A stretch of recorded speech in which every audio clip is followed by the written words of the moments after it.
Muito bem, a todos ouvintes e irmãos, nós agradecemos ao Senhor mais uma vez por esta oportunidade que temos, né? E estamos aqui para juntos desfrutarmos mais um pouco da porção da palavra de Deus. E nós estamos falando sobre os mistérios do reino dos céus, baseado em Mateus capítulo 13. Nós já vimos anteriormente sobre a natureza do povo de Deus, né? Vimos sobre a realidade interior e celestial do reino dos céus. Então, nós vamos dar sequência agora a um outro lado dessa parte. No caso, agora vai ser sobre a aparência exterior do reino dos céus. Então, nós vimos sobre a realidade interior do reino dos céus e agora nós vamos estar vendo sobre a aparência exterior do reino dos céus. Desde já eu gostaria de agradecer aqueles que estiverem conectados conosco, né, nesta live. Se você ainda não é inscrito no canal, você pode fazer sua inscrição. Seja muito bem-vindo ou bem-vinda. Todos são bem-vindos. E agradecemos, então, desde já, a participação de todos. Que Deus possa abençoar cada um na pessoa de Cristo Jesus. E nós vamos estar vendo nessa série de mensagens, então, como eu já disse, vários pontos sobre a questão da aparência do reino dos céus. E vamos ver, então, 7 parábolas. A primeira vai falar sobre a questão do joio, da qual nós daremos início, né, hoje. Então vamos falar também sobre a questão do grão de mostarda, uma outra parábola. Depois nós vamos estar falando sobre o fermento, parábola do fermento. Vamos estar falando sobre a parábola do tesouro escondido no campo. Vamos falar ainda sobre a parábola da pérola. Vamos falar sobre a parábola da rede. Então, essas são 7 parábolas que nós vamos estar falando no decorrer desse estudo.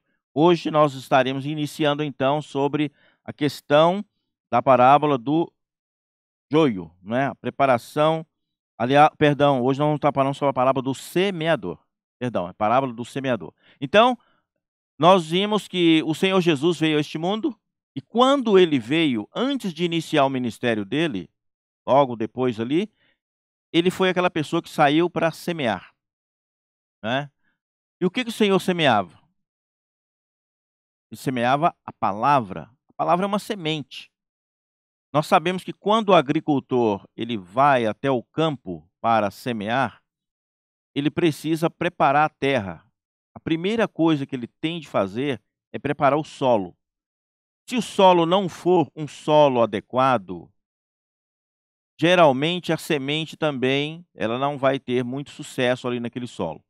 Então, o solo ou a terra a qual nós vamos estar falando, ela diz respeito ao nosso coração. Então, o nosso coração é um solo, ele é uma terra. E que tipo de terra ou solo esse nosso coração é, vai depender muito se a semente ao cair ali, ela vai germinar ou não.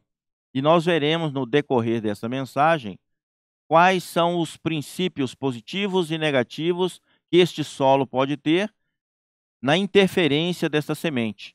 Então a semente é boa. Quanto à semente, nós podemos estar cientes. A semente é Cristo. Mas Cristo como? Como assim Cristo? Cristo é a semente, mas por meio da palavra.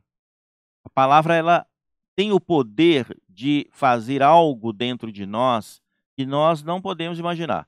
Porque a palavra ela esclarece, ela traz luz, realidade, ela traz verdades, né? E essa palavra é Cristo.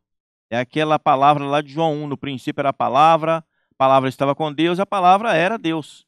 Então essa palavra é vida. E quando nós a tomamos como espírito e vida para dentro do nosso coração, que é a terra, a palavra ela surte efeito. Ela tem algo a fazer dentro de nós. Então nós devemos perceber que essa palavra, ela tem o objetivo de produzir algo, né? A palavra de Deus diz que a palavra de Deus não torna vazia para ele. Quando a palavra sai da boca de Deus, o sopro de Deus, né? Essa palavra chega até o seu destino, ela precisa fazer algo, ela precisa produzir algo. E é sobre esse tema, então, que nós vamos estar vendo nesta manhã, ou perdão, nesse dia, né? Vamos estar vendo nesse dia sobre essa questão de como a palavra de Deus pode fazer a sua obra dentro do nosso coração. Então, iniciando, nós veremos que o semeador, que é o Senhor, ele semeou a semente da vida. Toda semente para germinar precisa ter vida. Se ela não tiver vida, ela não vai brotar, ela não vai frutificar. E o Senhor Jesus, até a ressurreição dele, né, ele veio a este mundo, ele teve um viver humano normal, como todo ser humano tem, ele teve também, só que ele foi um homem diferente de todos os demais, porque ele não tinha pecado na sua constituição humana. Ele nasceu sem pecado. Isso é um mistério. Nós não temos como explicar isso, mas ele nasceu sem pecado. E durante o viver humano dele, ele teve um viver para agradar a Deus. Mas ele veio para produzir algo nessa terra. Ele veio para produzir o quê? Produzir a igreja. Mas a igreja só poderia ser produzida após sua morte e ressurreição. Então, antes de haver essa produção da igreja, ele primeiro fez uma semeadura, né. Por isso que nessa parábola do semeador fala que o semeador saiu a semear. Então ele fez uma semeadura. O que ele semeou? Ele semeou as verdades, aquilo que ele falava. O que ele falava era a palavra, eram as palavras da verdade, as palavras da vida, e era tudo que os homens precisavam, e ainda precisam até hoje. Então, para Deus ter uma expressão nessa terra, ele preparou o terreno, não é? Ele preparou a terra, ele preparou os homens, não é? As pessoas, e ele foi então semeando. E essas sementes, elas caíram em vários tipos de solos. Cada solo tinha uma constituição diferente. E é este tipo de constituição que tinha no solo fazia com que a semente desse determinado tipo de resultado. Então, em determinado solo, a semente não germinava, porque o solo tinha um problema de ser muito duro, outra de ser pedregoso, e por aí, e assim por diante. Então, o nosso coração é muito importante. Nós precisamos entender uma coisa, caro ouvinte, que quando nós nos aproximamos de Deus, a primeira coisa que Ele quer de nós é o nosso coração. É bem verdade que Deus entra dentro do nosso espírito. Quando nós cremos no Senhor, Ele entra dentro do espírito do homem, para fazer uma transformação, uma mudança de dentro para fora. Porque Deus primeiro precisa estar dentro do homem para poder fazer a mudança no homem. Se Ele estiver fora do homem, não tem como trabalhar no homem. Ou seja, então para Deus trabalhar em nós, primeiro Ele entra em nós, para depois Ele começar então a sua obra, né, de o seu trabalhar ali, para que Ele possa então surtir efeito dentro de nós, a sua obra possa produzir fruto, não é? Produzir algo que seja para o reino de Deus. Então nós vemos que Deus tem um reino, o reino de Deus é eterno, mas dentro desse reino eterno tem o reino dos céus. E sobre esse reino dos céus, essa palavra está dentro desse contexto também. Porque o Senhor Jesus veio para introduzir as pessoas neste reino dos céus. E o que é o reino dos céus? Na prática, o reino dos céus é a igreja, o corpo de Cristo. Mas como assim? É isso mesmo. Quando nós cremos no Senhor, nós nos tornamos membros do corpo de Cristo. Quando uma pessoa crê em Jesus, ela não se torna membro de uma igreja. Ela se torna membro do corpo de Cristo. E por que ela não se torna membro de uma igreja? Porque quando fala de uma igreja, o conceito que nós temos hoje de igreja, ele é muito longe do princípio que a palavra mostra para nós. A igreja, como a Bíblia fala, ela é o corpo de Cristo. A igreja não é um templo, não é uma catedral, não é um edifício físico, humano, né, ali um edifício físico criado pelo homem, mas a igreja é o corpo de Cristo, ou seja, a constituição das pessoas salvas e regeneradas pela palavra de Deus. Então, quando uma pessoa crê em Jesus, ela é regenerada. A primeira coisa que acontece com essa pessoa é a regeneração. Isso por quê? Porque a semente entrou dentro do seu coração para regenerá-la, ou seja, mudá-la novamente, para ela nascer de novo. Então é o novo nascimento. Sem esse novo nascimento, nós não podemos conhecer o Senhor, não podemos viver a vida que Jesus veio nos mostrar, não podemos conhecer as riquezas do corpo de Cristo, enfim, nós ficamos alheios. mas pela regeneração nós somos introduzidos dentro do corpo de Cristo, que é a igreja. E sobre esse ponto da igreja é que Jesus veio também falar. Então ele preparou o terreno antes da sua morte, para que depois da sua morte e ressurreição, os seus discípulos pudessem dar continuidade e a igreja então fosse gerada, né? A igreja fosse gerada. Então ela só poderia ser gerada por meio de quê? Por meio da vida. E é bem interessante, se a igreja fosse uma casa, não haveria necessidade de Jesus morrer para gerar a igreja. Para quê? Era só ele falar: "Aqui está a igreja é isso, isso, aquilo". Não, ele teve que morrer e ir à cruz, né, foi sepultado, no terceiro dia ele ressuscitou, na ressurreição ele se tornou o espírito que dá vida. Ah, mas ele não era espírito? Sim, ele era espírito, mas ele não podia entrar dentro do homem antes. E somente na ressurreição ele mudou, ele teve uma forma dele mudada, como espírito para dar vida e entrar dentro do homem. Isso é um mistério.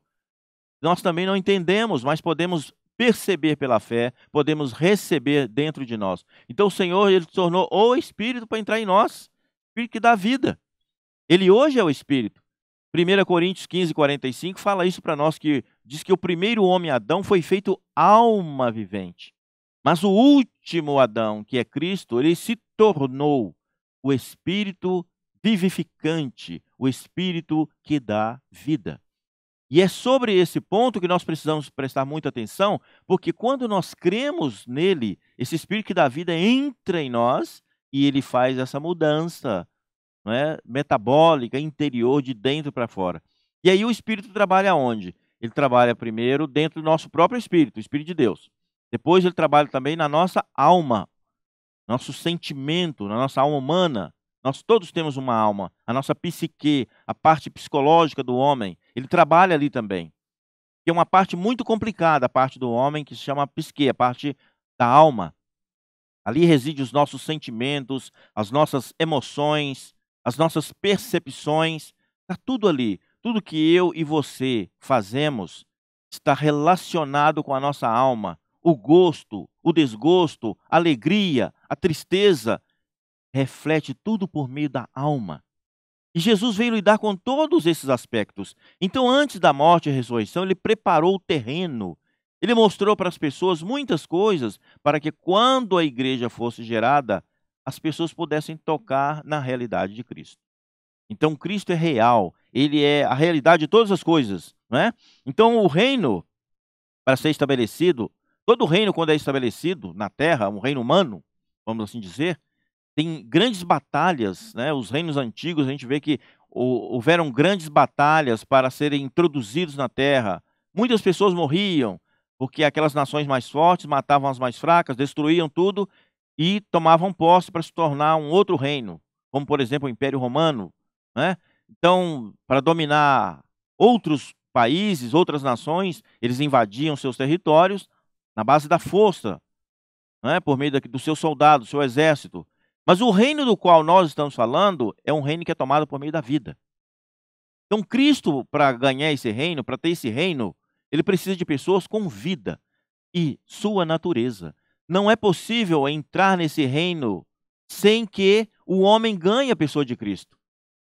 Lá em João 3, o Senhor Jesus falou para um líder judeu chamado Nicodemos, e ele falou: "O que eu devo fazer para nascer de novo?" Jesus falou: "Olha, você precisa o que eu devo fazer para herdar isso?" Ele falou: "Ó, você precisa nascer de novo." O que eu faço? Você precisa nascer de novo. Para entrar no reino tem que nascer de novo. Tem que nascer da água, nascer do Espírito, não é? Então nós estamos vendo que o quê? Que o reino é uma esfera. E nessa esfera tem um governo. Esse governo é o próprio Senhor. E nós devemos perceber que ele, ao introduzir-nos nesse reino, ele quer governar sobre a nossa vida, sobre o nosso viver. Nós vivemos nessa terra por nós mesmos muitas vezes, né, fomos gerados aqui pelos nossos pais, vivemos aqui uma vida de acordo com o que nós entendemos que é a forma correta, respeitando as leis, respeitando as pessoas, né, enfim, é o padrão humano. Mas o reino do qual Cristo veio mostrar para nós, ele é muito além do que isso. É muito além de respeito humano. Ele é uma introdução numa esfera diferente, onde o padrão é divino. não é um padrão humano. E por isso nós devemos abrir o nosso coração, o terreno do nosso coração, para que esse reino, então, ao entrar em nós, que é o próprio Senhor, ele possa governar a nossa vida e nós temos uma direção. Então, por fim, né, essa semente celestial que é Cristo, ela poderá crescer. Ela poderá crescer, se desenvolver e o produto disto é a igreja, não é? Então a semente ela é semeada nesse solo, nesse coração, nas pessoas que creram no Senhor Jesus, e essa semente então vai gerar a vida divina. E por meio dessa vida, o Senhor pode fazer a sua obra na terra, ele pode edificar a igreja, ele pode edificar as pessoas, ele pode introduzir as pessoas nessa esfera, e as pessoas poderão um dia governar também com ele. E é sobre isso que nós vamos estar falando, então, no decorrer desse estudo. Então, essa parte que eu falei aqui é uma parte preliminar, introdutória, tá? Da mensagem que nós vamos estar dando início. Então, amanhã nós vamos estar falando novamente sobre esses temas, sobre esse tema agora. E nós vamos entrar direto na palavra propriamente dita, que é a parábola do semeador. O que o semeador fez com a semente? Quais os solos que ele usou para semear? Porque quando o semeador sai para semear, ele não vai escolher, muitas vezes, o solo, ele não vai escolher todo tipo de solo. Tem vários solos, porque a semente, por ser Cristo, é uma semente boa, como já disse. E ele precisa jogar essa semente em cada solo. O solo é o coração do homem. Só que para saber se ela vai germinar ou não, só a semente caindo lá dentro. Então, caros ouvintes e irmãos, na próxima mensagem, nós vamos estar falando então sobre a questão do semeador propriamente dito. O semeador saiu a semear. E ele saiu a semear o quê? A semente santa. E a semente santa foi semeada em vários solos, que são os corações humanos. Então não percam, tá? A próxima mensagem, vocês vão poder então perceberem que é importante nós conhecermos essa parte da palavra de Deus que mostra isso para nós, para ver em que esfera, em que solo nós estamos, que solo nós somos e como que a semente, ao cair nesse solo, ela pode produzir. Graças ao Senhor. Então que Deus seja com todos vocês, que o Senhor Jesus possa vos abençoar ricamente e esperamos vocês na próxima mensagem.